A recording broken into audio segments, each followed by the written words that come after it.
September 18 daw dumating sa Subic Port ang shipment mula Thailand. Sa unang tingin, aakalain mong ang laman ng mga kahong ito ay tsaa. Yun pala, kilo-kilong shabu ang nasa loob. Ang 530 kilos ng shabu sa isang warehouse sa San Jose Malino, Mexico, Pampanga. Nagkakahalaga raw ang mga kontrabando ng 3.6 billion pesos. Hawak na ngayon ng NBI ang listahan ng mga personalidad na sangkot o kailangang arestuhin.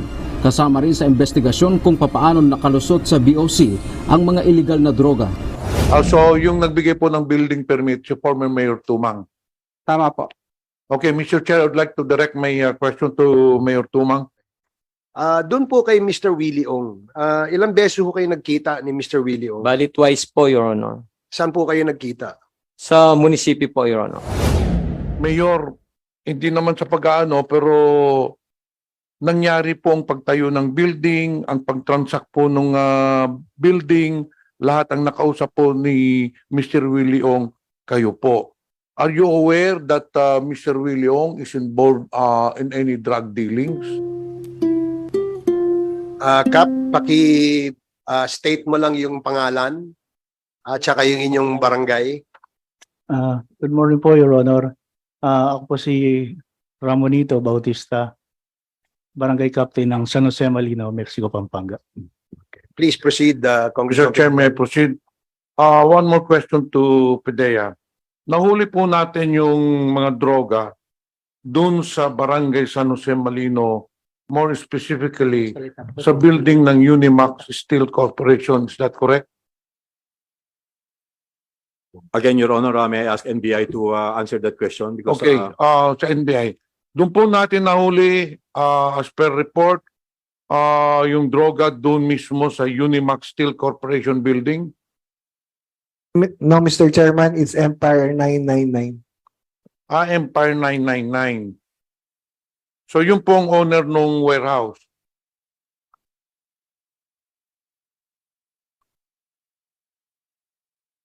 It's Mr. Willie Ong. Okay.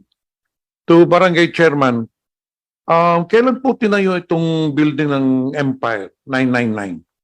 Actually po, January po yung building permit na na-approve.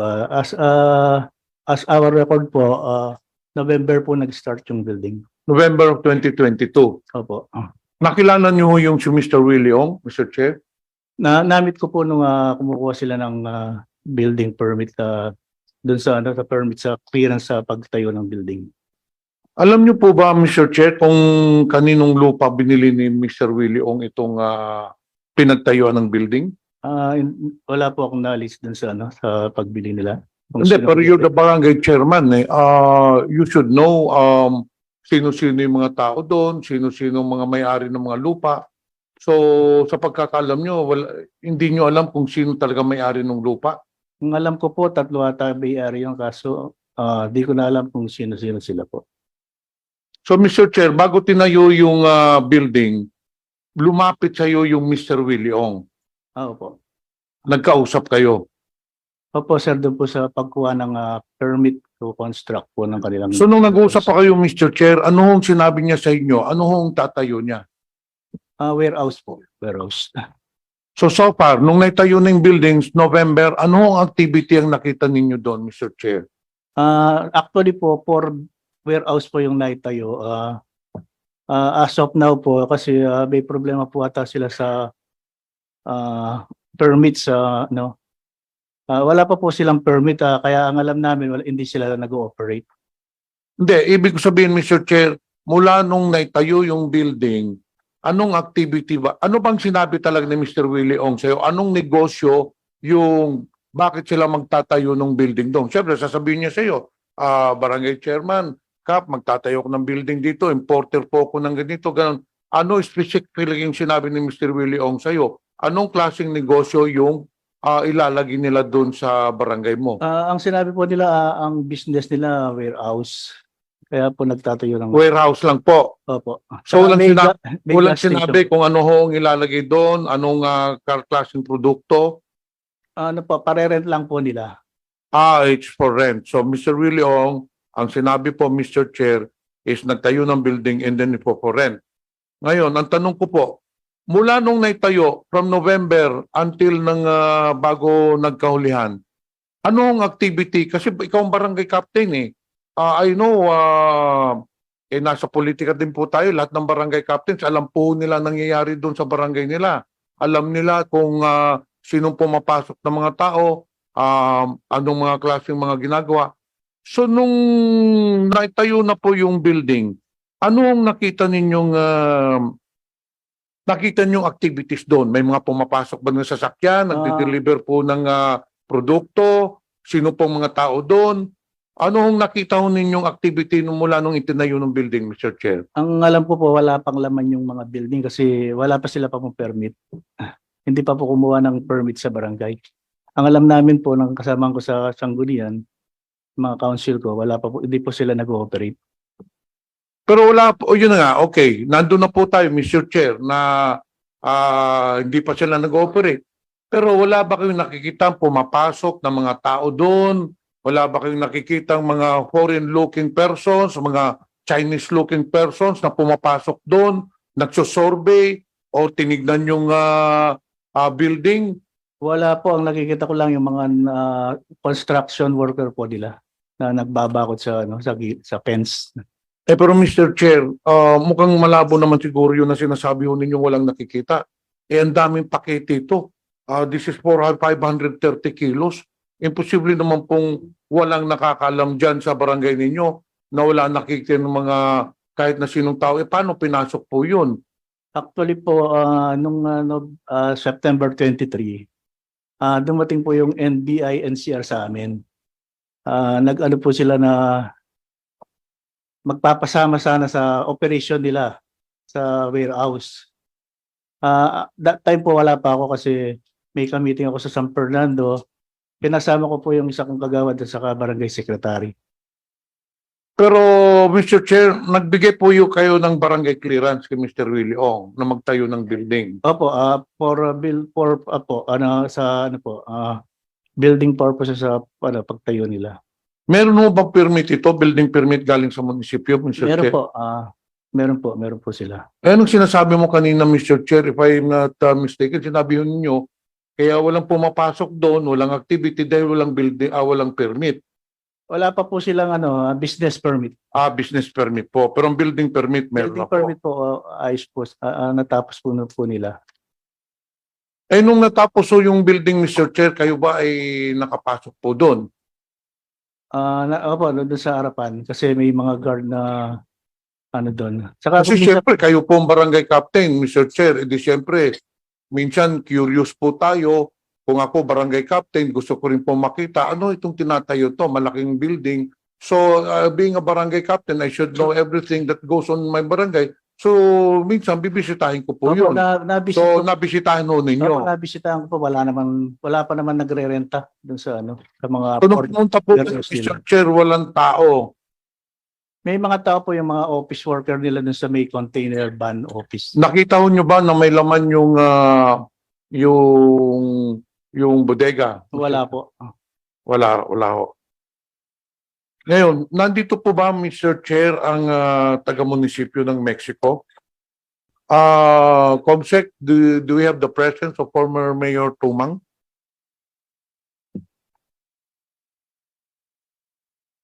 Comsec, do we Mayor have? Tumang, is he present? Ito si Mayor Tumang. Nag-oath na po ba kayo, Mayor Tumang? Ang ating incumbent mayor, si Mayor Gonzales, is he present? Yes. Okay. Mr. Chair, may I proceed? Yes, please. Proceed. Sinasabi ho nila, nagbigyan ho ninyo ng building permit yung Empire 999, pero wala pa hong business permit. Tama po ba? Before that, Your Honor, may I ask if Mayor Gonzales has taken his oath? Nakapag-oath na po ba kayo? Okay, sige. Sige, please proceed. Yes, Mayor.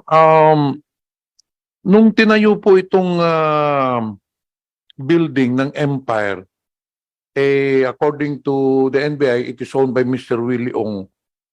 Nakipagkita po ba ito sa mga local officials, si Mr. Willie Ong?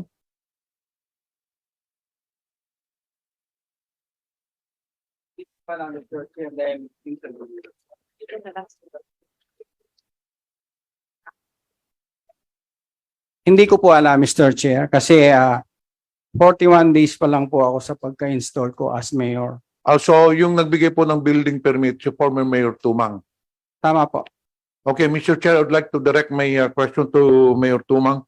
Nag-apply po ang Empire 999 ng building permit po sa inyo. And according to NBI, it is Mr. Willie Ong who is the owner. Ang tanong ko po, Mayor Tumang, nakausap niyo po ba itong si Mr. Willie Ong? Namit ko po, Your Honor, noong pong, yung pong pagtubos po ng building permit, sa engineering po ang nagpa-process sa kanilang building permit. So you have never met Mr. Chair itong si Willie Ong personally? Namit ko po, nag-courtesy po sa munisipyo, Your Honor. Taga saan po ba itong si Mr. Willie Ong, Mr. Chair? Alam ko po, taga Nevesia. Nung pumunta ho sa inyo si Mr. Willie Ong, ano ang sabi ho niyang, anong tatayo niyang negosyo? Yun po, warehouse. A warehouse. Yes po, Your Honor. So for rent lang, di po ba? Sabi ni Chairman. Hindi ko na po ma-recall pero parang ganun po. Ilang beses po kayo nakita, Mr. Chair? Twice po ata, Your Honor. Ngayon, Mayor Tumang, since you're the mayor, I suppose, you know kung kaninong lupa ito binili. Yung pong unang binili niya, hindi ko po alam kanino. Bali, 2 beses po. Yung pangalawa pong binili niya sa kapatid ko po. So ito ba yung po, yung binili sa kapatid nyo, Mr. Mayor Tumang, ito ba yung tinayuan ng building ng Empire? Hindi po ako sure kung doon po natayo ang doon sa lupa. Kasi mga 3 years ago na po binili po yun. So nag-usap po kayo, Mr. Chair, ni Mr. Willie Ong, hindi nyo ho naitanong anong negosyo niya. You just take it at it na magtatayo sila ng warehouse. Pero parang katakataka po yun dahil magtatayo lang ng warehouse na hindi ho sinasabi anong klaseng negosyo, anong ilalagay dun sa warehouse. 2 beses ho kayo nagkita, Mr. Chair. I'm sure that you had a lengthy discussion, you had a lengthy conversation. During your conversation, nabanggit siguro po niya. Tinanong namin po kung ano po yung tatayo. Pero that time po, nung tanungin ko, undecided pa po siya kung ano po yung tatayo niya. Pero yung pong warehouse, nabanggit niya po yon. So Mr. Chair, yung kapatid ho ninyo, yung ba yung si Ma'am Ines Tumang? Hindi po. Si Si architect. Hindi, yung nagbenta po ng lupa. Baka po hindi ko po alam ang pagka-process ng pagkabenta. Baka po hindi pa na-transfer sa pangalan po ng kapatid ko. Baka doon po sa mga kamag-anak namin saan binili po ng kapatid ko yung lupa. The point of clarification, Mr. Chair. Mayor Tumang, you said earlier na yung isang lupa binili sa kapatid niyo ni Mr. Willie Ong.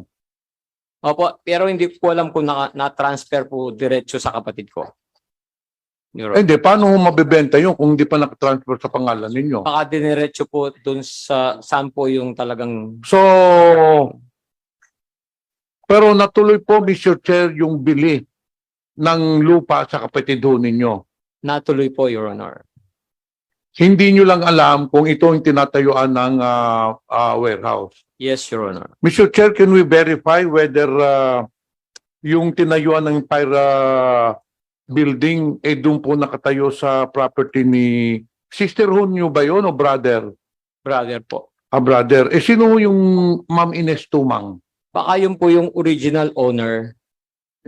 You are related to her. Yes po, Your Honor. Mr. Chair, may question pa rin ako kay Mayor Tumang. Kayo pong mayor at that time. Nung nahuli po ba itong droga, kayo pa rin po ba ang mayor at that time? Hindi na po, Your Honor.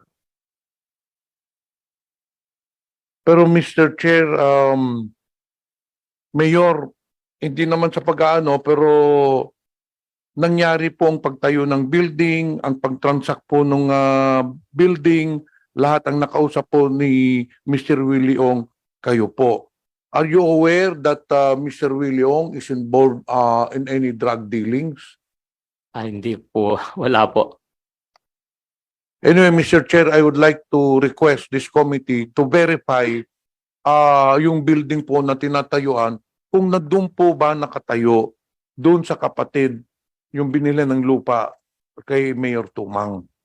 Because according to him, he doesn't know but it is very clear that Mr. Willie Ong, we have established already that Mr. Willie Ong bought a lot from the brother of Mayor Tumang.